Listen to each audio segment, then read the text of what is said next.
주일 예배에 오신 여러분을 환영합니다. 오늘은 성령 강림 후 제8주 주일입니다. 오늘의 키워드는 보복입니다. 마음이 힘든 일이 있을 때 제가 항상 펼쳐 읽는 시편 한 편이 있습니다. 다윗의 시라고 표제가 붙어있는 시편 109편입니다. 시편 109편은 이런 고백으로 시작합니다. 나는 그들을 사랑하여 그들을 위하여 기도를 올리건만 그들은 나를 미워합니다. 이 고백, 어디서 많이 들은 고백이죠? 우리가 지난주에 읽었던 마태복음 5장 말씀입니다. 너희의 원수를 사랑하고 너희를 박해하는 사람을 위하여 기도하여라. 네, 원수를 사랑하라는 비현실적인 예수님의 그 가르침. 예수님께서는 다윗을 떠올리며 이 가르침을 주신 겁니다. 그 비현실적인 상황에 놓인 다윗을 말이죠. 그렇습니다. 저는 그 원수들이 나의 마음을 힘들게 하는 그 아이러니한 상황에 이 시편 109편 말씀을 펼칩니다. 특히 저는 이 시편 중 이 부분을 정말 좋아합니다. 그들은 선을 오히려 악으로 갚고 사랑을 미움으로 갚습니다. 악인을 시켜 그와 맞서게 하십시오. 사탄이 그의 오른쪽에 서서 그를 고발하게 하십시오. 재판을 받을 때 유죄 판결을 받게 하십시오. 그가 하는 기도는 죄가 되게 하십시오. 선을 악으로 갚고 사랑을 미움으로 갚는, 은혜를 원수로 갚는 사람들을 향해 하는 이 다윗의 기도. 다윗은 그 선을 악으로 갚는 그들이 만약에 기도를 하게 된다면 그들의 그 기도 자체가 죄가 되게 해달라, 그렇게 요청합니다. 기도가 죄가 되어버리다. 다윗은 어떻게 이런 생각을 했는지, 저는 기도의 능력을 알기에 이 구절을 읽을 때마다 커다란 카타르시스를 느낍니다. 꽉 막혀있는 저의 마음 한켠이 시원해짐을 느낍니다. 오늘 저는 다윗에게 닥친 이 비현실적인 상황을 다윗은 과연 어떻게 견디어냈는지에 대한 이야기를 여러분과 나누려 합니다. 부디 오늘의 이 이야기가 원수를 사랑하고 핍박하는 자를 위해 기도해야만 하는 우리들의 그 사랑의 여정에 확고한 이정표가 될 수 있기를 간절히 소망합니다. 다 같이 기도하시겠습니다. 우리의 삶을 주관하시는 하나님 아버지, 오늘도 같은 시간에 이렇게 모여 같은 하나님을 바라보는 자리를 마련해 주시니 감사드립니다. 주님께서 마련하신 이 예배의 자리, 우리가 지금 누구 앞에 서 있는지 가슴에 새기는 시간이 되기를 소망합니다. 주 앞에 선 우리, 고단했던 삶의 자리가 새로운 희망으로 가득 차는 시간 되게 하여 주시고, 선포되는 말씀 속에서 우리가 힘있고 살아갈 수 있는 진리를 드리워 주옵소서. 오늘 바치는 이 예물에도 축복하여 주시고, 이 예물이 이웃을 사랑하고 섬기는데 온전히 사용되게 하여 주옵소서. 우리를 죽기까지 사랑하신 예수님의 이름으로 기도드립니다. 아멘.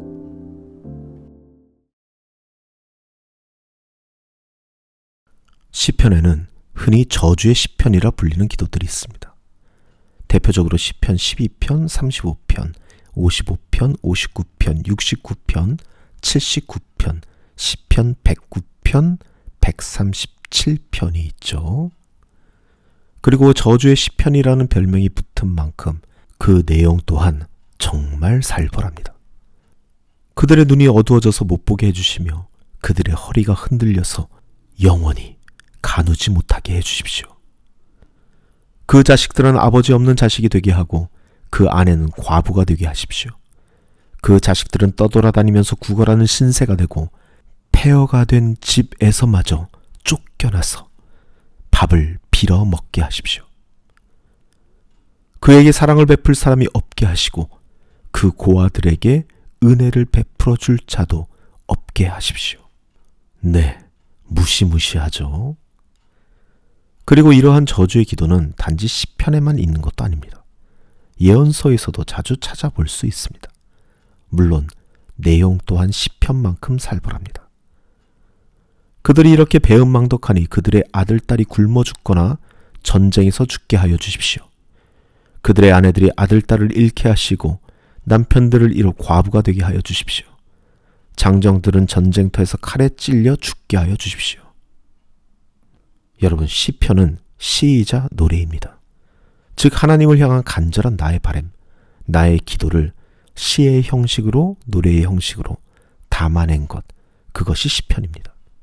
그런데 그 기도의 내용에 저주가 가득 담겨 있습니다. 이러한 기도를 과연 우리가 할 수 있을까? 그런 생각이 들 만한 그런 내용들인데, 그런데 그것이 시편에 들어가 있는 것입니다. 자, 그러면 그들은 왜 이런 기도를 할 수밖에 없었을까? 저주의 시편 중 하나인 시편 137편에는 다음과 같은 구절이 있습니다. 멸망할 딸 바벨론아, 내가 우리에게 행한 대로 내게 갚는 자가 복이 있으리로다. 내 어린 것들을 바위에 맺혀지는 자는 복이 있으리로다. 정말 무시무시하죠? 시편 기자는 이렇게 말하는 겁니다. 어린 것들, 즉 그들의 자식들을 바위에 메어치라, 그렇게 말합니다. 심지어 그 잔혹한 행동이 복이라고 말합니다. 정말 이렇게 기도해도 되는가? 여러분, 섣불리 판단하지 맙시다. 이들이 이렇게 기도하는 이유는 오늘 본문에 나온 대로 내가 우리에게 행한 대로, 즉 이 시편 기자가 실제로 이들에게 이와 똑같은 잔혹한 일을 당했기 때문입니다. 시편 137편은 시편 가운데 연대를 추정할 수 있는 몇 안 되는 시편 중에 하나입니다. 바벨론 그발 강가에서 시온을 생각하며 부른 애가이죠. 유다의 백성들이 바벨론으로 끌려갈 때 그 무리 중에는 아기들도 있었습니다.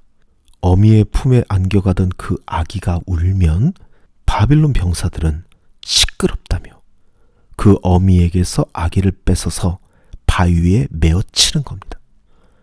유다에서 바벨론까지 그 먼 길을 걸어가며 그렇게 자신의 아이를 참혹하게 잃은 어미들이 있었던 겁니다. 여러분, 그러한 어미들이 이러한 기도를 하는 것이 잘못된 것일까요? 아마 우리가 그러한 상황이었다면 더한 기도도 할 수 있을 겁니다. 이러한 상황에서도 원수를 사랑하라며 그냥 용서하라고 하는 사람이 있다면 여러분, 말할 것도 없죠. 그런데 하나님이 그런 분이라면 그런 하나님을 믿는 것을 과연 믿음이라 할 수 있을까요? 여러분, 제가 진실을 담아 여러분에게 간절히 말씀드립니다. 그들이 이런 기도를 할 수 있었던 이유? 그들이 오히려 하나님을 믿는 사람들이었기 때문입니다. 그들은 믿음이 있었기 때문에 이렇게 저주할 수 있었던 겁니다. 내 아이들을 바위에 메어치는 자가 복이 있을 것이다. 그 고아들은 구걸하며 떠돌게 하여 주시고 그들에게 은혜를 베풀 자도 없게 해 주십시오. 그들은 이렇게 기도할 수 있었습니다. 그들의 이러한 기도는 믿음의 기도였습니다. 그리고 다윗이 가진 믿음이 바로 그러한 믿음이었습니다.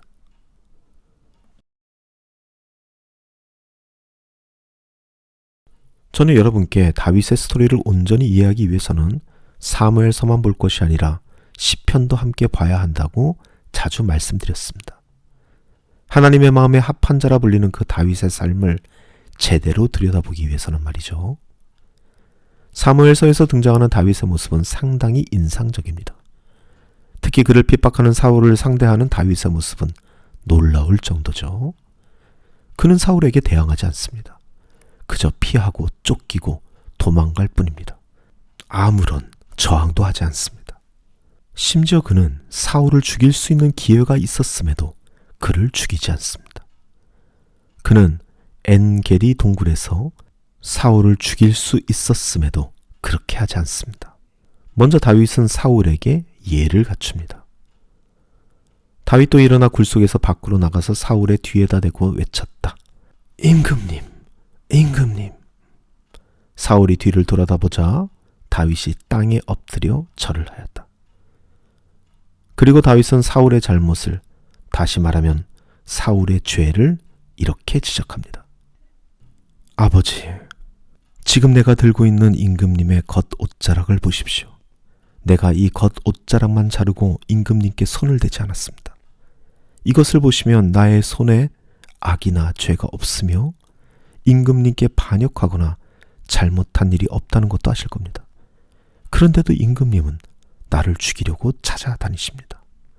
그리고 사울은 다윗의 이 말에 이렇게 응답합니다. 사울이 다윗에게 말하였다. 나는 너를 괴롭혔는데 너는 내게 이렇게 잘해 주었으니 내가 나보다 의로운 사람이다. 주께서 나를 내 손에 넘겨주셨으나 너는 나를 죽이지 않았다. 이것 하나만으로도 오늘 너는 내가 나를 얼마나 끔찍히 생각하는지를 내게 보여주었다. 사울은 다윗에게 용서를 구합니다. 그리고 다윗은 사울을 용서합니다. 화해가 이루어졌습니다. 하지만 이 화해는 오래 지속되지 않습니다. 사울은 다윗을 다시 공격합니다. 이 일이 있고 얼마 지나지 않아 십광야에서 다시 한번 다윗은 사울을 죽일 기회를 잡습니다. 하지만 역시 이번에도 그는 사울을 죽이지 않습니다. 그리고 그는 또 이렇게 예를 갖추어 사울의 죄를 지적합니다. 다윗이 항의하였다. 나의 상전이신 임금님은 어찌하여 이렇게 임금님의 종을 사냥하려 나오셨습니까? 내가 무슨 잘못을 저질렀습니까?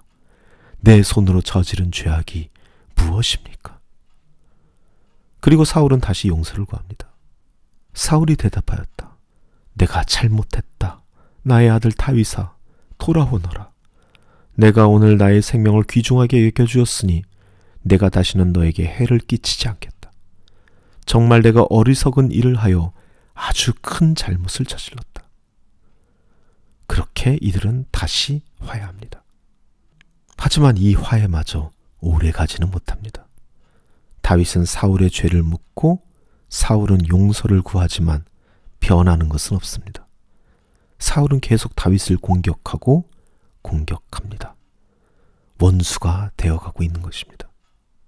하지만 다윗은 마치 사울에 관하여 자신의 손으로는 아무것도 하지 않겠다는 듯 피하고 쫓기고 도망할 뿐입니다. 다윗이 사울을 사랑했기 때문일까요? 그렇습니다. 다윗은 사울을 사랑했습니다. 사무엘하 1장에 나오는 사울과 요나단을 향한 애가 활노래. 이것은 그가 사울을 사랑했음을 증명하고 있습니다. 하지만 다윗의 그 사랑은 우리가 생각하는 감정적인 그런 사랑과는 분명히 다른 사랑이었습니다. 왜냐하면 시편을 통해서 우리는 다윗의 감정을 읽을 수 있기 때문입니다. 그렇게 버티고 피하고 도망가던 그 당시 다윗이 어떠한 감정을 가졌었는지 그것을 말이죠. 시편에서 다윗이 차지하는 비중은 상당합니다. 그런데 그 시편에는 하나님을 향한 찬양과 경배만 있는 것이 아니죠.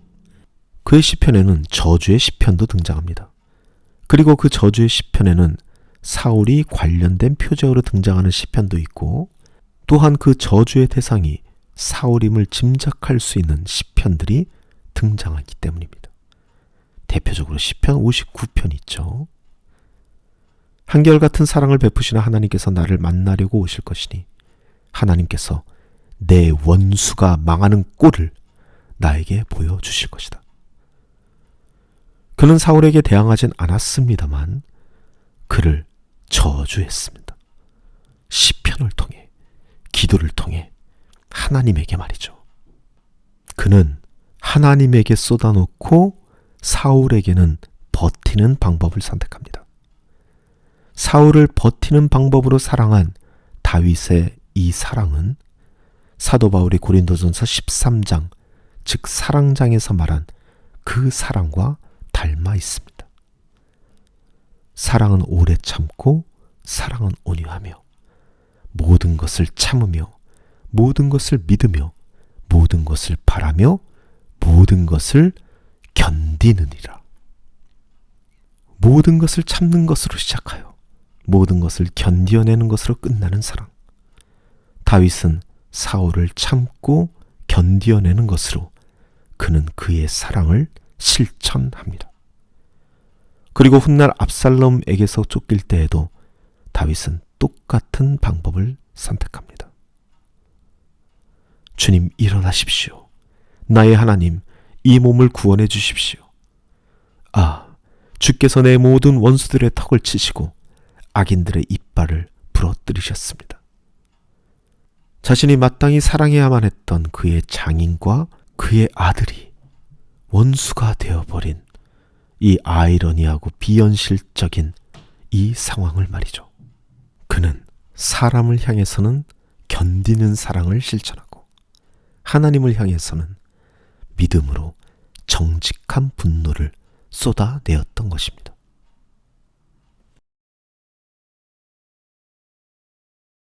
다시 말씀드립니다. 마음이 힘든 일이 있을 때 제가 항상 펼쳐 읽는 시편은 시편 109편입니다. 시편 109편은 이런 고백으로 시작합니다. 나는 그들을 사랑하여 그들을 위하여 기도를 올리건만 그들은 나를 미워합니다. 마태복음 5장에서 예수님께서 너희 원수를 사랑하라는 그 가르침과 같은 내용의 기도입니다. 그렇습니다.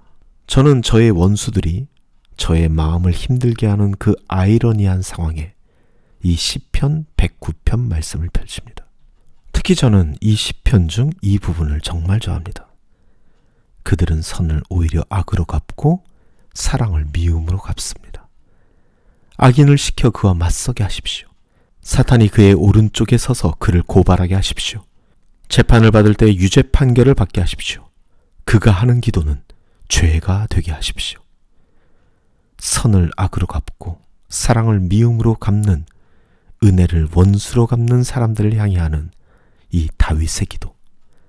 그 원수들이 혹시 기도를 할지라도 그들의 그 모든 기도 자체가 죄가 되게 해달라 그렇게 요청합니다. 기도가 죄가 되어버리다. 다윗은 어떻게 이런 생각을 했는지 저는 기도의 능력을 알고 있기에 저는 이 구절을 읽을 때마다 커다란 카타르시스를 느낍니다.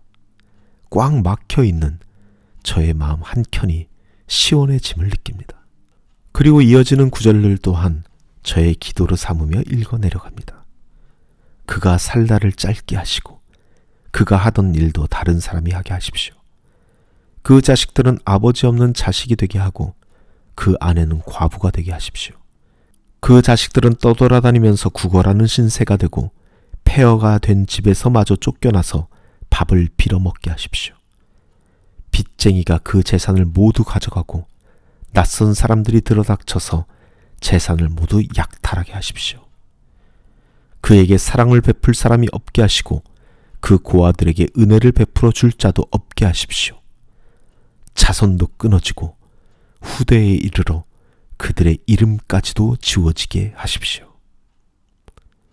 그리고 이쯤에서 저는 더 이상 읽기를 그만둡니다. 저는 기도의 힘을 믿기 때문입니다. 제가 아무리 큰 고통을 받고 있다 할지라도 다윗의 그 고통만큼은 크지 않기에 저는 남은 다윗의 기도는 저의 기도로 삼지 않습니다. 저는 딱 이 정도면 됩니다. 그리고 나의 원수 갚음은 이렇게 하나님께 맡기고 저는 그 원수를 다시 축복합니다. 그리고 사랑합니다. 그 원수들을 제가 감정적으로 사랑한다는 말이 아닙니다. 딱 성경에 기록된 만큼만 사랑합니다. 바울이 고린도전서 13장에서 말한 딱 그 정도의 사랑만큼 말이죠. 오래 참고 모든 것을 참으며 모든 것을 견뎌줄 것을 마음에 새깁니다. 그렇게 내가 그들을 향해 빈 축복이 나에게 되돌아오는 것을 바라보며 하나님의 때를 기다립니다. 나를 위해 싸우시는 그 하나님을 기다리면서 말이죠. 이 온라인으로 들으시는 분들에게는 죄송하지만 우리 지체들 모두 기억하고 있는 것이 있습니다. 우리는 그 하나님의 역사를 목격했습니다. 그들이 어떻게 망가지고 무너졌는지, 얼마나 저주스러운 삶을 살고 그 저주에서 헤어나지 못하는지, 그리고 때로는 생명을 거두시는 그 이벤트 속에서 기도하는 우리마저 두려울 정도의 결과를 내시는지, 결국 하나님의 그 위대하심에 무릎 꿇을 수밖에 없는 우리를 발견하게 됩니다. 그러므로 오늘도 우리는 겸손하게 이 땅에서 원수를 사랑하고 핍박하는 자들을 위해서 기도합니다. 악에게 지지 않고 선으로 악을 이기면서 우리는 그 길을 걸어갑니다.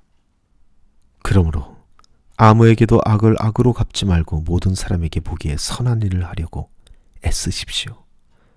여러분 쪽에서 할 수 있는 대로 모든 사람과 더불어 화평하게 지내십시오. 사랑하는 여러분, 여러분은 스스로 원수를 갚지 말고 그 일은 하나님의 진노하심에 맡기십시오. 성경에도 기록되기를 원수 갚는 것은 내가 할 일이니 내가 갚겠다, 주님께서 말씀하신다 하였습니다. 내 원수가 줄이거든 먹을 것을 주고 그가 목말라 하거든 마실 것을 주어라. 그렇게 하는 것은 내가 그의 머리 위에다가 숯불을 쌓는 것이 될 것이다 하였습니다. 악에게 지지 말고 선으로 악을 이기십시오. 하나님 아버지, 정직한 기도를 들으시는 주님, 이제 복수하려는 마음을 온전히 주님께 맡기오니 저희를 미움의 짐에서 자유케 하여 주옵소서. 원수를 향해 인내로 사랑하며 선으로 악을 이기는 능력을 갖게 하여 주옵소서. 이제는 우리를 죽기까지 사랑하신 우리 주 예수 그리스도의 벅찬 은혜와 우리를 사랑하사 독생자 예수를 이 땅에 보내주신 하늘아버지의 극진하신 사랑과 우리의 삶의 인도자이자 보혜사 되시는 성령님의 사귐이 여기 모인 모든 주님의 자녀들 위해 영원토록 함께하기를 간절히 축원하옵나이다. 아멘.